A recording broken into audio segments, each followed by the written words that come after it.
Bueno, bien hermanos, 504 años de reforma. Y ahora pensáis, el pastor va a empezar a hablar de la reforma protestante y va a hacernos una clase de historia sobre la reforma. Pues no. No. Si queréis saber más sobre la reforma, pues ya iremos hablando de ella en otros contextos, en otros momentos. Por supuesto, hablamos de ella, la recordamos porque hoy, tal día como hoy, hace 504 años, es un día clave, es un día fundamental en el inicio, la chispa que prende el fuego de la reforma protestante, aunque ya habían habido intentos tímidos y muchas veces aplastados por el catolicismo romano de reformar la Iglesia. Los reformadores realmente no buscaban un cisma, que es al final lo que acabó produciéndose inevitablemente, sino una reforma dentro de la Iglesia y que la Iglesia, en este caso la Iglesia católica romana, la Iglesia primeramente occidental y si era posible luego la oriental, volvieran a las raíces del Evangelio. Le llamamos reforma porque antes se había producido una deforma. Realmente reforma no es hacer nada nuevo. Reformar es restaurar algo a su estado original. Cuando vosotros tenéis un mueble antiguo que pertenece a vuestro tatarabuelo y dices, estaría bien reformarlo, restaurarlo, ¿verdad? De repente lo que hacéis no es cubrirlo de plástico, pintarlo de fucsia y ponerles unos tiradores con la cara de Bob Esponja. ¿Qué hacéis? Lo lleváis a un anticuario, ¿para qué? ¿Para qué? Para que le dé el aspecto que tenía originalmente. Pues esto es lo que supuso la reforma protestante, hermanos. No hacer nada nuevo, no inventarse nada, no sacarse nada de la chistera, sino volver a las sendas antiguas. Volver al Evangelio de la gracia del Señor Jesucristo, con todo lo que esto supuso. No haremos una lección de historia, pero, hermanos, las reformas, si me permitís la expresión, los avivamientos, el volver a la vida de nuevo, o el revivir, no es algo nuevo en la historia del pueblo de Dios. Hablamos de la reforma protestante, sí, pero antes hubieron muchas más reformas. Muchísimas más, a lo largo de toda la historia de la Iglesia, a lo largo de la historia del pueblo de Dios. Hoy vamos a considerar el Salmo 85, lo ha leído antes nuestro hermano Aurelio, salmo precioso, ¿no es así? Espero que todos hayamos estado alerta. Por mor del tiempo, ya lo ha leído nuestro hermano Aurelio y lo que haremos ahora es desgranarlo a lo largo de este sermón. Este es un salmo corto, pero muy poderoso. De hecho, es una oración por avivamiento, es una oración por reforma, una oración por renovación en Israel. Pero nosotros no debemos de contentarnos con la reforma, vamos a decir, general y exterior del pueblo de Dios. La pregunta es, ¿necesitas ser reformado? ¿Necesitas ser avivado de nuevo? Estoy seguro que aquí hay unos cuantos candidatos. Yo diría que casi todos podemos decir que necesitamos ser reavivados. Y el avivamiento, desde luego, viene a veces de forma personal a los creyentes, pero también puede ser que venga una entera iglesia en un momento dado, una iglesia que está apagada, una iglesia que no tiene vigor en sí misma. O a lo mejor puede venir avivamiento a un país y en todas las iglesias del país. Incluso puede haber un avivamiento en el mundo entero. Puede darse perfectamente. Como os decía antes, en el Antiguo Testamento, solamente en el Antiguo Testamento vemos 6 o 7 reformas o avivamientos.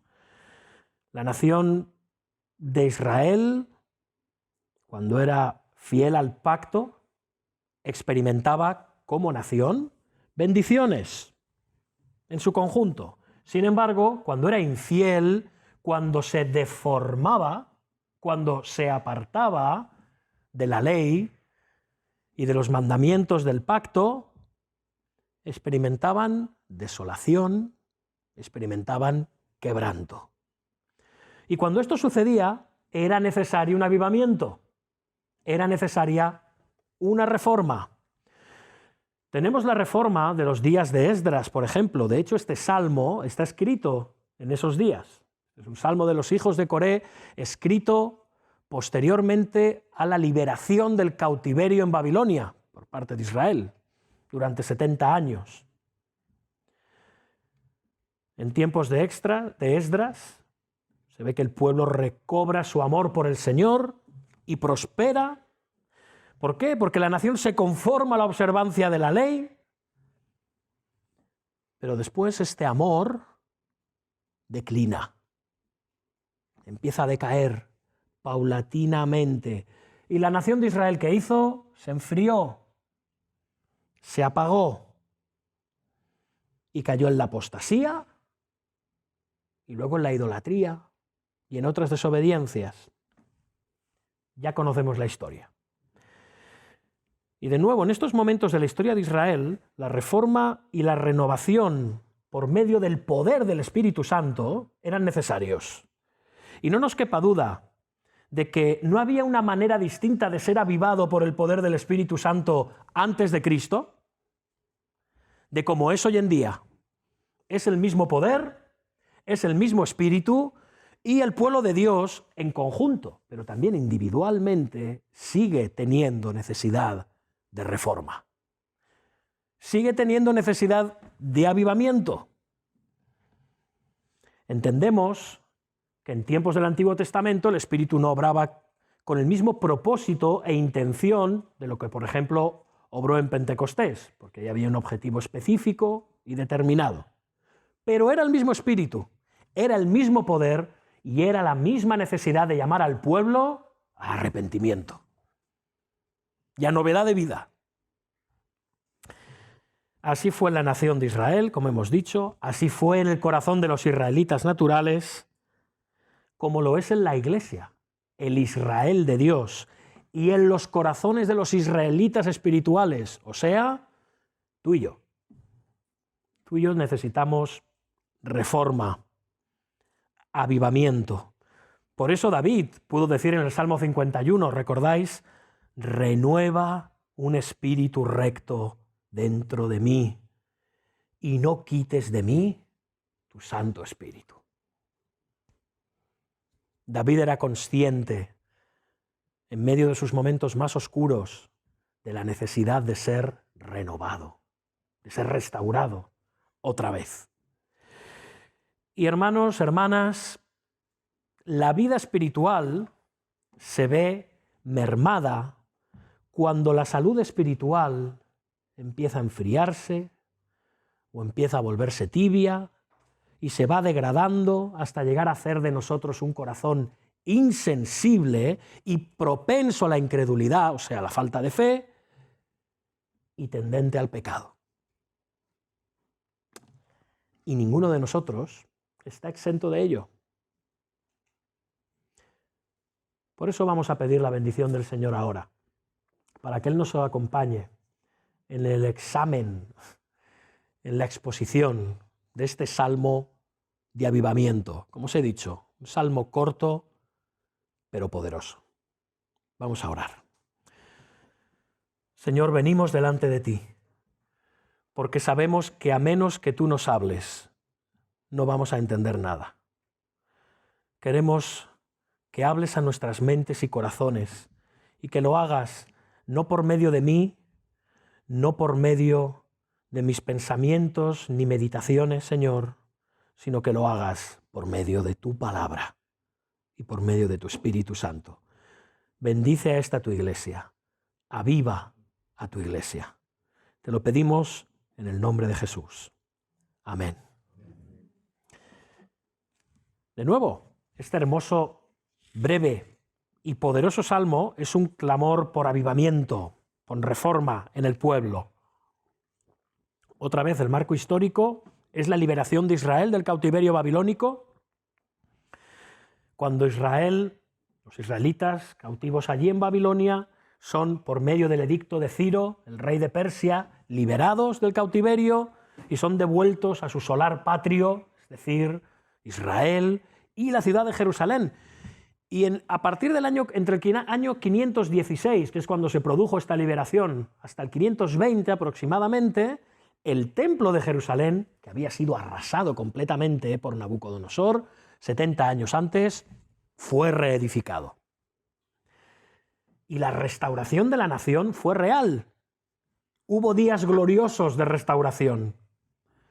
Israel experimentó liberación en todos los sentidos, no solo la física, por estar bajo los babilonios en Babilonia, en tierra extraña, sino también liberación espiritual. Su llanto fue cambiado en gozo. ¿Recordáis el Salmo 126 que popularizó Boniem cuando dijo aquello de que los ríos de Babilonia llorábamos acordándonos de Sión? Y cuando regresamos fuimos como, ¿recordáis que dice? Como los que sueñan. ¡Qué maravilla! ¡Qué experiencia de restauración de toda la nación y también de todos los israelitas! Pero estos años de restauración, de avivamiento, de reforma, no duraron. Hubo negligencia, hubo pereza, hubo deriva espiritual, empezaron a desatender la reconstrucción de la ciudad y de sus murallas, empezaron a tener tratos con los pueblos de alrededor, los samaritanos, empezaron a casarse con las mujeres no israelitas. Otra vez, declive, para abajo. De esto nos advierte Hebreos 2.1, ¿recordáis? Cuando dice aquello de que es necesario que con más diligencia atendamos a las cosas que hemos oído, no sea que nos deslicemos. Hermanos, un decaimiento espiritual como este, como cualquier decaimiento espiritual, no ocurre de la noche a la mañana. Eso puede ser un porrazo, que te caes, eres consciente y te levantas. No, esto es algo mucho más sutil y peligroso. Es algo paulatino, que va desgastando y erosionando poco a poco los cimientos de tu espiritualidad y de tu relación con Dios. Y tiene efectos devastadores. Si nos deslizamos, si hacemos aquello que nos está previniendo el autor de Hebreos, si nos deslizamos de vivir conforme a la voluntad de Dios, conforme al Evangelio, eso hará que acabemos viviendo la vida cristiana de manera laxa y al final nos alejaremos de Dios. Esto es exactamente lo que le ocurrió a Israel. Y fue algo constante, como hemos dicho. Se alejaron de su fidelidad al pacto, luego vino la decadencia espiritual, luego la apostasía, luego la idolatría, y de ahí que vino el juicio. Y entonces venían los profetas y proclamaban arrepentimiento, e Israel se arrepentía, se convertía y volvía a Dios, volvía de sus malos caminos al pacto de Dios. Y era el Espíritu de Dios quien obraba esto en la nación. Restauración, reforma. Siempre es este ciclo. Salud espiritual, declive, idolatría, mundanalidad, juicio, arrepentimiento y un nuevo avivamiento por medio del Espíritu Santo. Leed el libro de los Jueces si no me creéis. Esa es la historia de Israel. Esa es la historia del pueblo de Dios. Esa. Pero hermanos, si somos honestos con nosotros mismos,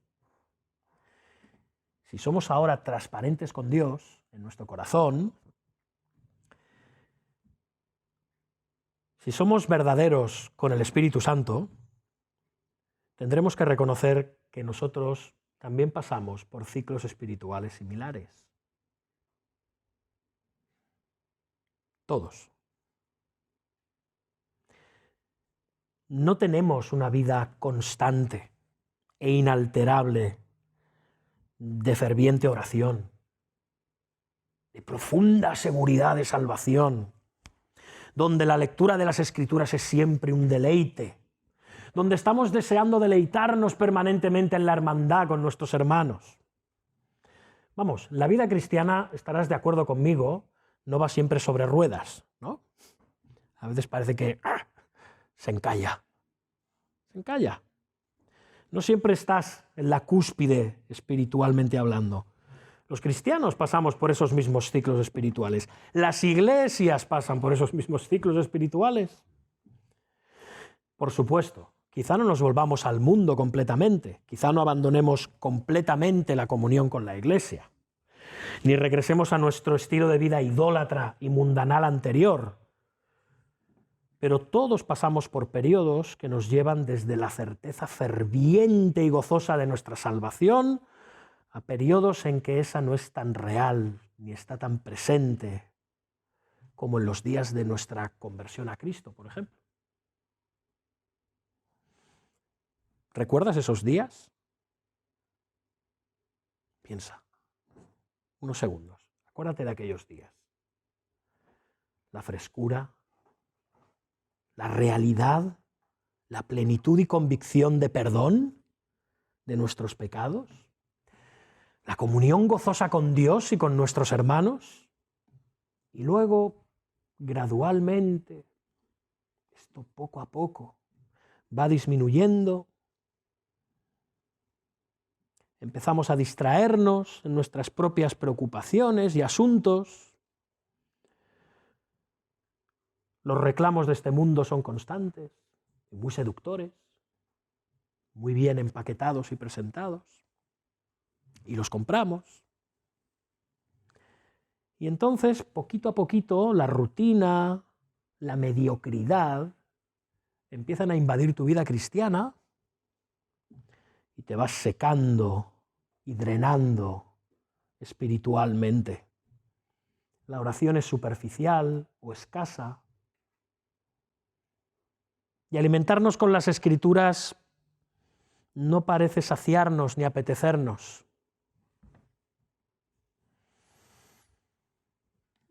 Esa sequedad, esa insipidez no está en la Biblia, está en nosotros. Está en nosotros. Y entonces, nos guste o no, de forma pública o privada, tenemos que reconocer que estamos necesitados, que estamos débiles y además, como hijos de Dios, que no hemos dejado de ser, sufrimos. Sufrimos. No podemos ya ni leer, ni orar, estamos fríos. Es en estos momentos que un avivamiento, una reforma personal es necesaria en tu vida, es necesaria en tu corazón. Es aquí, en este punto, donde este precioso salmo que hemos leído antes nos ayuda y nos muestra el camino. Y hay tres partes en este salmo. En los versículos del 1 al 3, el salmista nos habla de la experiencia de salvación por parte de Israel en tiempos pasados. Oh Dios, tú hiciste esto. Mi experiencia de salvación por parte de ti no fue subjetiva, fue real, fue fresca, llena de bendición, Señor. Gracias. Este era el momento en tu vida en que no necesitabas ser reanimado, ni reformado. Más bien la gente te decía, oye, cálmate un poco. Frena. Muy mal hecho, no lo hagáis nunca. Pesado. Está, como se suele decir hoy en día, on fire. Ahí no hacía falta ningún avivamiento, porque todo está lleno de la Escritura, todo está lleno de oración, todo está lleno de comunión, todo está lleno de Cristo. Todo. Pero luego pasamos a los versículos del 4 al 7, donde el salmista se expresa desde ¿dónde? Desde la realidad del declive espiritual y la necesidad presente de que Dios te restaure, de que Dios te avive, de que Dios te reforme. Y luego en los versículos del 8 al 13 vemos las promesas de avivamiento de parte de Dios. Porque Dios no nos deja ahí, ni acordándonos del pasado, ni suplicando en el presente. Dios nos dice, puedes ser reformado, puedes ser restaurado, puedes ser avivado de nuevo. Podríamos resumir así este salmo, versículos del 1 al 3, cuando el avivamiento no es necesario, versículos del 4 al 7, cuando el avivamiento es necesario, y en los versículos del 8 al 13, cómo se produce el avivamiento. ¿Sí? Y esto es lo que vamos a ver.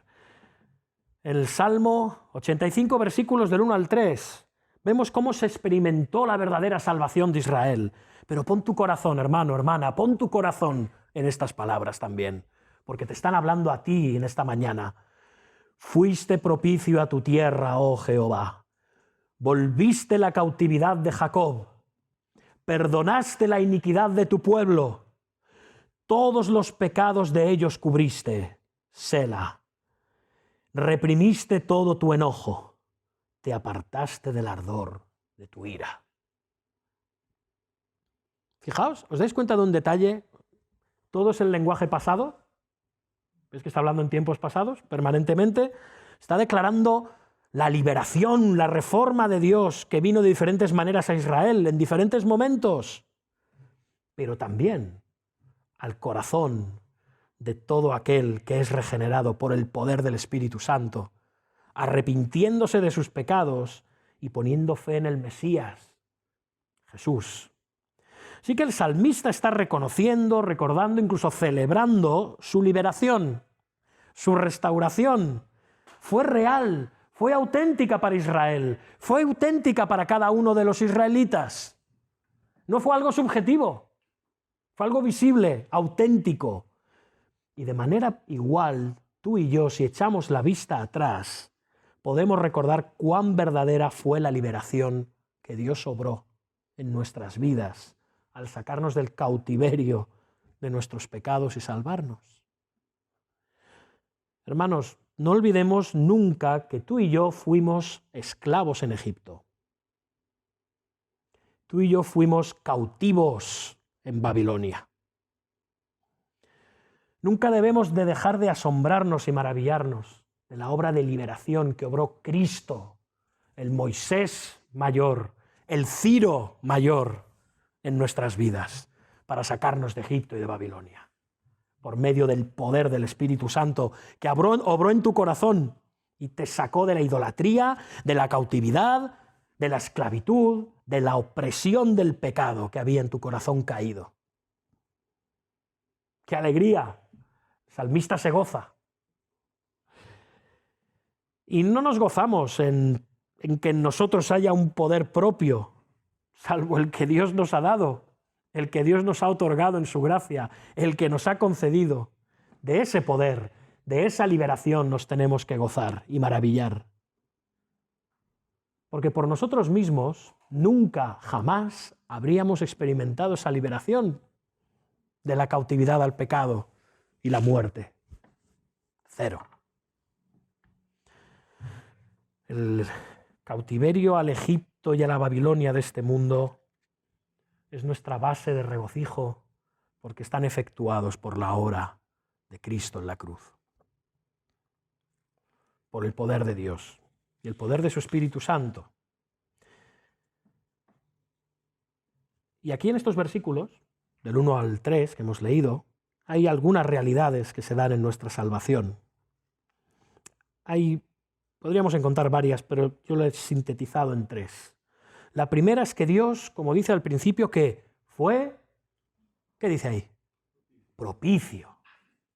¿Qué es esto de ser propicio? Pues que fue favorable a nosotros.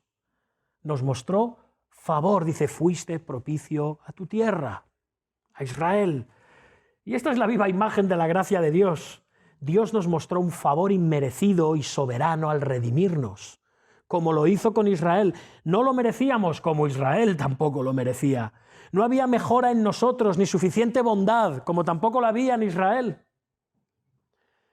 Tal como Dios sacó a Israel de Egipto y más tarde de Babilonia, por su gracia y su poder, así Él derramó su gracia sobre ti y sobre mí, al venir y salvarnos.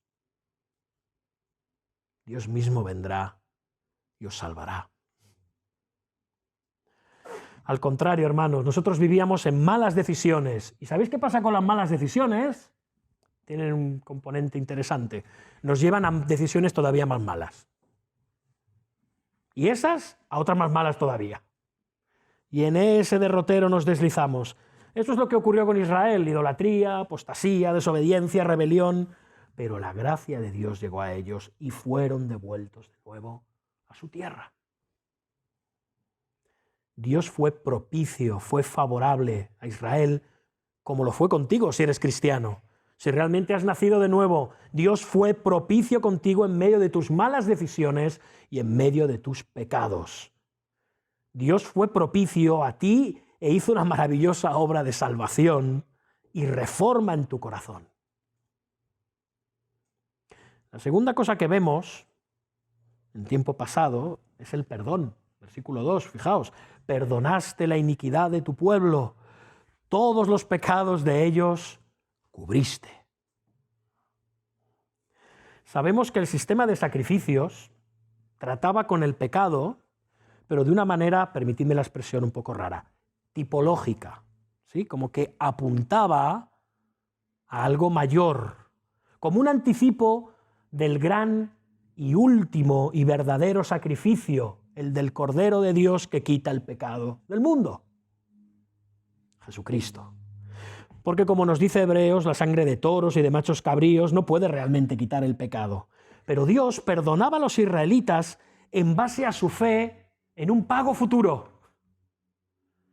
Eran perdonados a cuenta del sacrificio venidero, de su fe en el sacrificio por venir. Cristo, el Mesías. Y era por todos sus pecados. Podían ser perdonados en base a su fe, a ese pago futuro hecho en la cruz. El sacrificio de Jesús, como vemos también en la carta a los Hebreos. Ese es el sacrificio final y único en el que nosotros los cristianos hemos confiado y hemos recibido perdón. Un perdón total de nuestros pecados una vez y para siempre. El sacrificio de Cristo en la cruz del Calvario, como dice el salmista, cubrió nuestra maldad. Y en ello nos gozamos. Y la última cosa, la tercera, que vemos aquí también en tiempo pasado, fijaos, versículo 3, es que Dios reprimió su enojo y apartó el ardor de su ira. Dice Lamentaciones 3:22, ¿recordáis? Por la misericordia de Jehová no hemos sido consumidos, porque nunca decayeron sus misericordias. Israel estuvo en muchas ocasiones a punto de ser aniquilado. A esto. Y muy merecidamente, además. La ira de Dios era un riesgo sobre el que vivían permanentemente por su rebeldía, por su desobediencia. Y sin embargo, Dios en su misericordia, en su infinita paciencia, en su gracia, vez tras vez les mostró misericordia. Y el salmista hace memoria de ello. Y de igual manera nosotros, los cristianos, hemos de reconocer que estábamos bajo la ira de Dios debido a nuestros pecados, debido a nuestro estilo de vida anterior, a nuestra rebeldía. Como dice el apóstol Pablo en Efesios 2:3, todos nosotros, ¿vale? ¿Sí? Todos nosotros vivimos en otro tiempo en los deseos de nuestra carne, haciendo la voluntad de la carne y de los pensamientos, y éramos por naturaleza, ¿qué? Hijos de ira, lo mismo que los demás. Pero Dios retuvo su ira. Y en lugar de recibirla justamente, y esto nos tiene que quedar muy claro, en lugar de recibirla justamente, Él decidió mostrarnos gracia. Ahora, después de esto, ¿qué podemos decir? ¿Podemos alegrarnos en nuestra salvación pasada, hermanos? ¿Puedes gozarte en tu salvación pasada? ¿Ves todas las riquezas y misericordias de Dios en tu salvación pasada? Claro que sí. Espero que sí. Es mi oración que sí. Y ahora, después de esto, el salmista nos lleva a la siguiente realidad. Nos lleva a la restauración en sí misma. Nos dice que la restauración se la podemos pedir a Dios. Podemos pedirle a Dios reforma. Versículo 4 al 7. Fijaos cómo empieza. Restáuranos, oh Dios de nuestra salvación, y haz cesar tu ira de sobre nosotros. ¿Estarás enojado contra nosotros para siempre? ¿Extenderás tu ira de generación en generación? Y aquí viene el corazón de este salmo precioso, versículo 6. ¿No volverás a darnos vida para que tu pueblo se regocije en ti? Muéstranos, oh Jehová, tu misericordia y danos tu salvación. Amén. Vemos, el salmista ahora ha pasado a hablar en tiempo presente. ¿Os habéis fijado? Ya no está hablando en tiempo pasado. Habla en tiempo presente. Están Israel en necesidad, en miseria espiritual. El juicio de Dios parece que viene sobre ellos de nuevo. Y dice el salmista, restáuranos, oh Dios, de nuestra salvación. Restauración, lo decíamos al principio, es traer de vuelta algo al estado que tenía. No es hacer nada nuevo, es hacer algo nuevo, otra vez. Israel en su día perdió la posesión sobre la tierra prometida al ser llevado al cautiverio. Dios les restauró de nuevo a su posesión original, a la tierra de la promesa del pacto. Dice el último versículo del Salmo 119, yo anduve errante como oveja extraviada, busca a tu siervo. Dios busca a sus ovejas errantes y extraviadas. Dios busca a sus siervos. Eso hizo Jehová con Israel, pero también con sus escogidos, cuando los revive, cuando los reanima, cuando los restaura, cuando los reforma. Dios nos ha reconciliado consigo mismo por medio de su Hijo Jesucristo. ¿Para qué? Dice el apóstol Pedro, para llevarnos a Dios.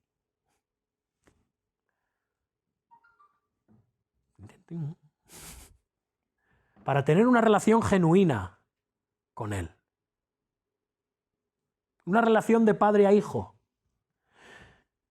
Dice Spurgeon acerca de este salmo, Salmo 85, esta es la oración de un patriota judío a favor de su país afligido, en el que suplica por las misericordias pasadas de Dios y por medio de la fe ve días más gloriosos por venir. Y sí, hermano, hermana, vienen gloriosos días para ti. No te quepa la menor duda. Ojo no ha visto, ni oído ha oído las cosas que Dios tiene preparadas para los que le aman. Vienen días maravillosos y gloriosos, nunca mejor dicho, para todos nosotros.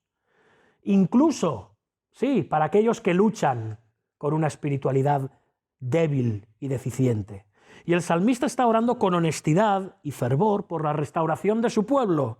Y nosotros podemos aplicarlo a nuestras propias vidas cristianas y a nuestras iglesias, si éstas han caído en el conformismo, en la frialdad, en el convencionalismo, en la costumbre, en la rutina, en la mediocridad. Dios puede avivarnos y puede avivar una iglesia. Y quiere hacerlo. Hay 5 cosas principales por las que el salmista está orando en estos versículos del 4 al 7. Fijaos, dice el versículo 4, restáuranos. Luego dice, haz cesar tu ira. Y luego pregunta, ¿no volverás a darnos vida? Para el salmista es inconcebible. Es una pregunta, pero en realidad es una afirmación. ¿No volverás a darnos vida? Si lo has hecho en el pasado con tu pueblo, lo volverás a hacer ahora. Él dice, muéstranos tu misericordia, versículo 7. Y versículo 7 también, danos tu salvación. Y en este caso, esta salvación no es la salvación en el sentido de conversión que experimentamos en el pasado nosotros. No, no, no. En este caso, esta salvación es la necesidad de liberación que tenemos cuando estamos en un periodo de frialdad y de cautiverio espiritual, de declive espiritual. Dios puede restaurarnos. Él puede enviar de nuevo salvación a su pueblo. Él puede de nuevo mostrarte misericordia. Él puede aplacar su ira. Él puede restaurarte de nuevo.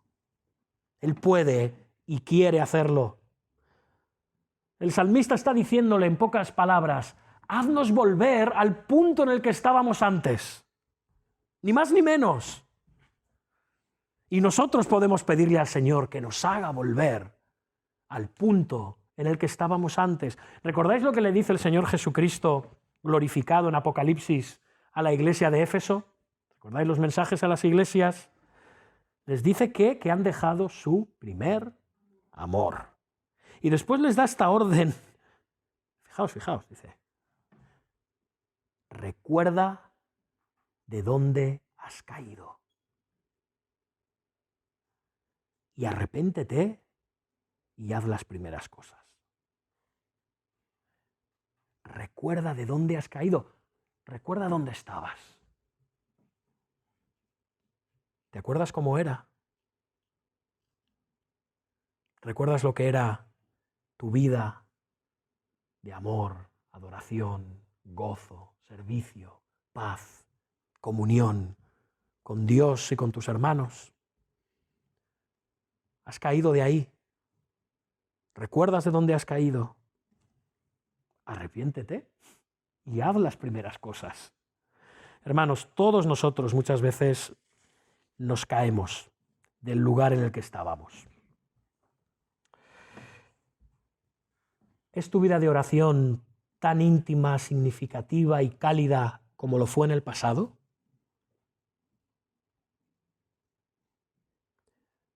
¿Es tu anhelo por la palabra de Dios tan intenso como antes? ¿Es tu fervor y pasión y tu celo por Cristo y por su Evangelio como el que tenías al principio? ¿De dónde te has caído? ¿Cómo eran los días en los que no necesitabas un avivamiento en tu corazón? ¿Cómo eran? ¿En qué áreas has cedido al mundo, a la carne o al diablo? Estaría bien que apagáramos el móvil, creo yo. ¿En qué áreas?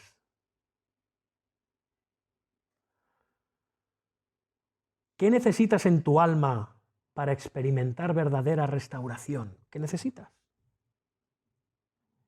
Debemos hacer como el salmista, hermanos, orar al Señor rogándole que Él restaure todas aquellas cosas que tú y yo hemos estropeado, que Él reforme todo aquello que tú y yo a veces deformamos. Restáurame, Señor, restáurame, vivifícame, Señor, ten misericordia de mí, Señor, sálvame de esta situación, Señor.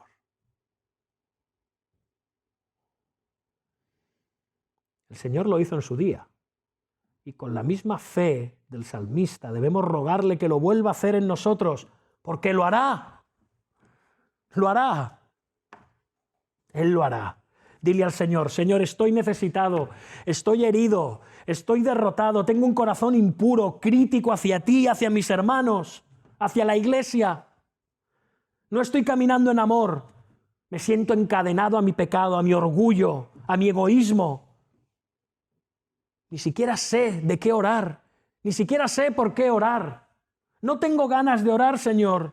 Ayúdame.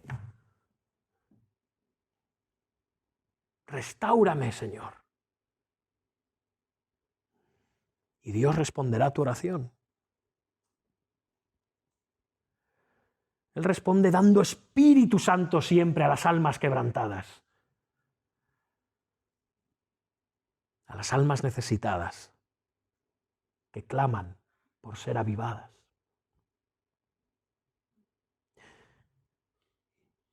Ahora bien, ¿cómo se produce este avivamiento?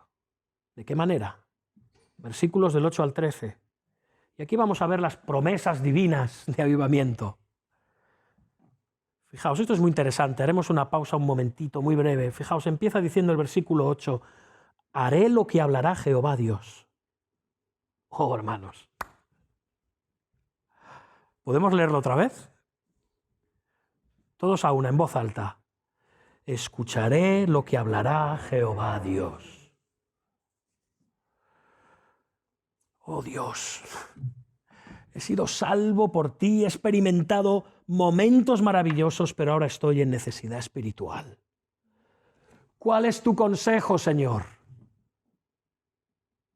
¿Cuál es tu consejo? ¿Qué tengo que hacer? ¿Qué quieres decirme? ¿Qué quieres enseñarme? No me importa la opinión de los hombres. No me importa lo que hay en mi propia cabeza. ¿Qué tienes que decirme?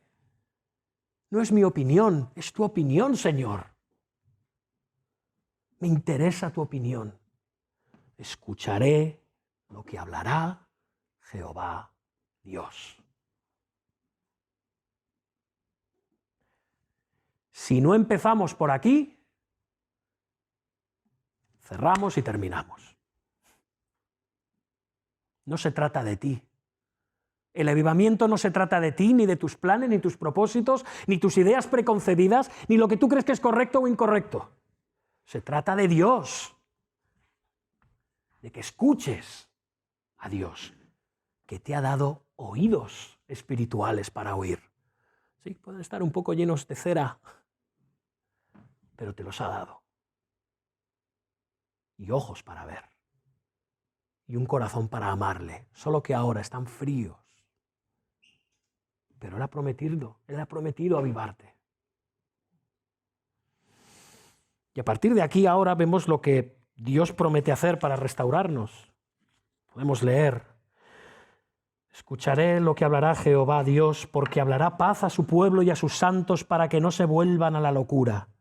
Ciertamente cercana está su salvación a los que le temen, para que habite la gloria en nuestra tierra. La misericordia y la verdad se encontraron, la justicia y la paz se besaron. La verdad brotará de la tierra y la justicia mirará desde los cielos.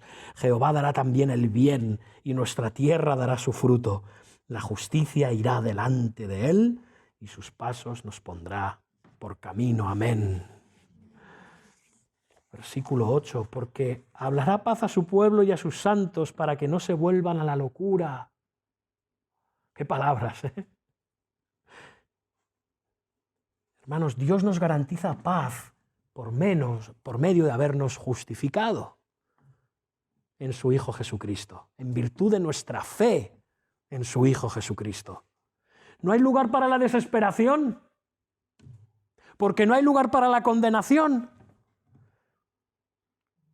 Por débil que sea tu situación espiritual, por débil que sea tu fe, recuerda una cosa: no eres salvo por fe, eres salvo por gracia. La calidad de tu fe no determina tu salvación. Es la gracia de Dios que te ha dado fe para creer. Es un regalo precioso de tu Dios que te lo ha concedido. Te lo ha concedido. Eres un hijo de Dios y Dios te ve justo por medio de haberte imputado por gracia, a través de la fe, la justicia perfecta de Cristo. Tu frialdad, tu pecado, tu declive espiritual no van a cambiar el amor que Dios te tiene lo más mínimo. La obra de Cristo en la cruz es suficiente para que tengas paz ante Dios. No caigas en la locura de desesperarte o de sentir que estás condenado. Fijaos, Filipenses 4:7, la paz de Dios que sobrepuja todo entendimiento, que guardará vuestros corazones y vuestro entendimiento en Cristo Jesús. No caigas en la locura de pensar en las cosas que te alejaron de Dios, ya sea tu teléfono móvil, ya sea tu computadora personal, ya sea el entretenimiento. No pienses que estas cosas son más poderosas que Dios, ni el amor que Él te tiene, Hijo de Dios. Y el versículo 9 dice, ciertamente cercana está su salvación a los que le temen, para que habite la gloria en nuestra tierra. Israel experimentó restauración finalmente en tiempos de Esdras y Nehemías. Realmente la experimentó. Finalmente, tras la restauración espiritual de la nación, ésta vio habitar la gloria en su tierra. Con la reconstrucción del templo, con el levantar las murallas de Jerusalén y con volver a obedecer la ley de Dios, celebrando las fiestas y sometiéndose a la dirección de los sacerdotes de Israel. Para que Dios te libere del estado de frialdad en el que estás, para que Dios te libere del estado de decadencia espiritual en el que estás, debes acercarte a Él, porque Él no está lejos de aquellos que le buscan. Acercaos a Dios y Él se acercará a vosotros, pecadores. Limpiad las manos y vosotros, los de doble ánimo, purificad vuestros corazones, como dice Santiago 4:8. Y también en Hechos 17:27 nos dice que Dios ciertamente no está lejos de cada uno de nosotros. Él ha venido a morar en tu corazón. Él es Emmanuel, Dios con nosotros.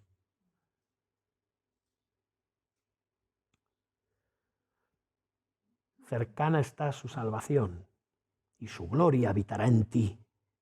Y ahora vamos a los versículos 10 y 11, y posiblemente uno de los versículos más hermosos y asombrosos de todo el libro de Salmos, pues nos muestra la actividad divina más grande para la restauración. Fijaos, la misericordia y la verdad se encontraron, la justicia y la paz se besaron, la verdad brotará de la tierra y la justicia mirará desde los cielos. Se trata de una imagen preciosa, hermanos, cómo el Espíritu de Dios obrará en tu corazón cuando venga restauración espiritual.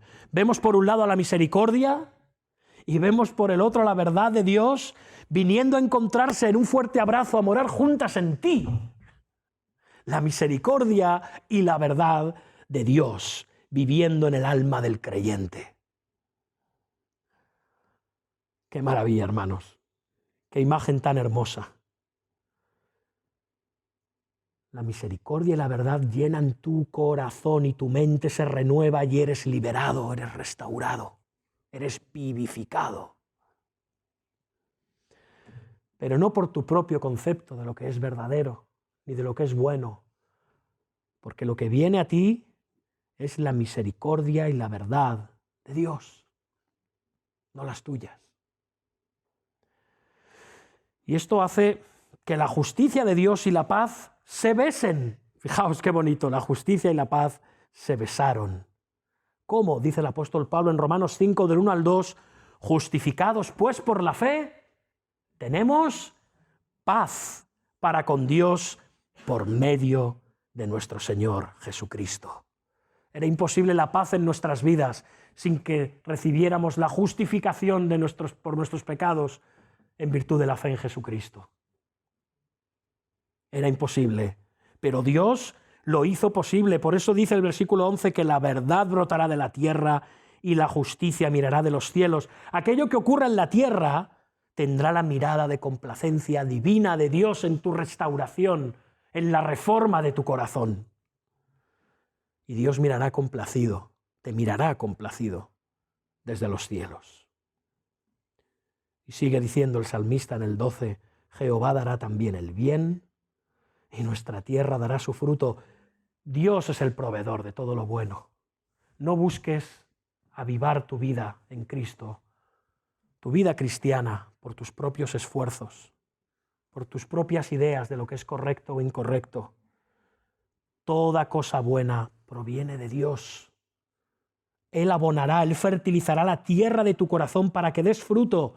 ¿Recordáis el Salmo 1? Bienaventurado, ¿qué? Aquel varón que vivía en la palabra de Dios de día y noche. ¿Y qué dice? Será como árbol plantado junto a corrientes de aguas que da su fruto a su tiempo. ¿Y qué fruto es ese? El del Espíritu.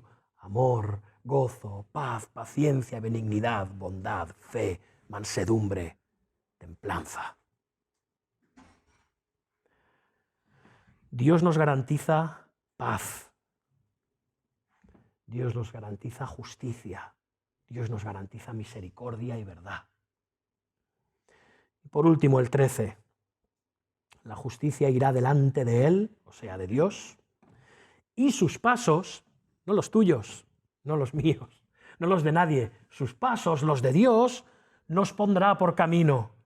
El Señor nos restaurará y nos pondrá en su camino, del que nunca debimos salir, la calzada de la santidad, para caminar delante de Él en justicia y en rectitud. No andaremos según nuestro propio débil criterio de lo que es correcto o incorrecto, porque según ese criterio solemos descarriarnos. Él nos pondrá sus pasos para que andemos según Él quiere. Dios nos salvó para buenas obras que Él preparó de antemano, para que andemos en ellas. Como dice Isaías 30:21, entonces a tus oídos oirán a tus espaldas palabra que diga, este es el camino, andad por él. Y esto lo podemos hacer en el poder del Espíritu Santo. En virtud del ejemplo de Cristo, que como dice el apóstol Pedro, también padeció por nosotros, dejándonos ejemplo para que sigamos sus pisadas. Sus pasos nos pondrá por camino. Para concluir, hermanos. ¿Está bien ese reloj? Caramba. Hermanos, Dios siempre ha traído avivamientos y reformas a los individuos, a las naciones, a las iglesias. Lo ha hecho desde la caída en Edén, lo hemos visto antes, dando una esperanza de salvación ya con la primera promesa de Génesis 3:15, de una simiente, de una descendencia prometida, Cristo. Y así fue a través de los siglos. Promesas hechas a hombres piadosos pero pecadores como Noé, como Abraham, como Jacob, como Judá, y también por medio de restaurar a la nación de Israel cuando ésta se desviaba. Y lo hizo en el momento de la primera venida de Cristo, y lo hizo en los primeros siglos de la Iglesia, y lo hizo en tiempos de la Reforma Protestante, con Lutero, con Calvino, y lo hizo con los grandes avivamientos de los siglos pasados en Europa y en otros lugares. Y lo está haciendo hoy, volviendo a rescatar, también en nuestro país, en España, el glorioso evangelio de la gracia soberana de Dios por medio de Jesucristo. Y también en Hispanoamérica y en todo el mundo. Estamos viviendo posiblemente un momento privilegiado, hermanos, una segunda reforma. Y podemos dar gracias. La pregunta ahora, hermanos, es si lo está haciendo en nuestra iglesia. ¿Está Dios reformando nuestra iglesia más allá? Porque las iglesias la forman personas, cristianos. ¿Está Dios reformando, avivando tu corazón? Esa es la reforma necesaria. Hermanos, los avivamientos tienen lugar, no son cosas del pasado. Son cosas del pasado, sí, pero del presente también, y lo serán del futuro, no os quepa duda. Y cuando el Espíritu de Dios viene de repente, de forma misteriosa y sorprendente, y avanza y crece como una bola de nieve imparable. Así es en la iglesia, así es en las ciudades y en los países, así es en nuestros corazones. Todas las iglesias precisan avivamientos, y también en lo personal nosotros necesitamos avivamientos. La IBE necesita un avivamiento, una reforma. Decía el dicho de la reforma que aparece en los cánones de Dort, iglesia reformata sempre reformanda. Esto es, una iglesia reformada siempre está reformándose, no haciendo cosas nuevas, ¿no? Volviendo, restaurándose al espíritu del Evangelio de Jesucristo. ¿Estamos ahí? ¿Estamos ahí, iglesia? Hermanos, hemos leído que la misericordia y la verdad se encontraron, y esto es lo que hace posible en última instancia la reforma. ¿Cómo puede Dios en fidelidad castigar el pecado y además abrazar con amor a los pecadores? ¿Cómo? Cristo reconcilia todas las cosas en el cielo y en la tierra haciendo las paces por medio de entregar su sangre en la cruz del Calvario, cuando Él cargó con nuestro castigo allí, en ese momento la paz y la justicia de Dios se besaron. Ambas fueron satisfechas para siempre, para que tú y yo ahora podamos avivar nuestro corazón, reformar nuestro corazón. Pregunta al salmista, ¿volverá Dios a darnos vida? Sí, sí, hermanos, siempre. La respuesta es que sí, porque Él nos lo ha prometido en virtud de la obra salvadora de su Hijo Jesucristo, porque Jesucristo es la fuente de la vida, Jesucristo es el dador de vida, Jesucristo es aquel del que se dice que en Él estaba la vida, Jesucristo es el camino, Jesucristo es la verdad y Jesucristo es la vida. Amén, vamos a orar. Y me gustaría que lo hiciéramos ahora en silencio, pidiéndole al Señor un avivamiento, una reforma en nuestro corazón y en nuestra iglesia.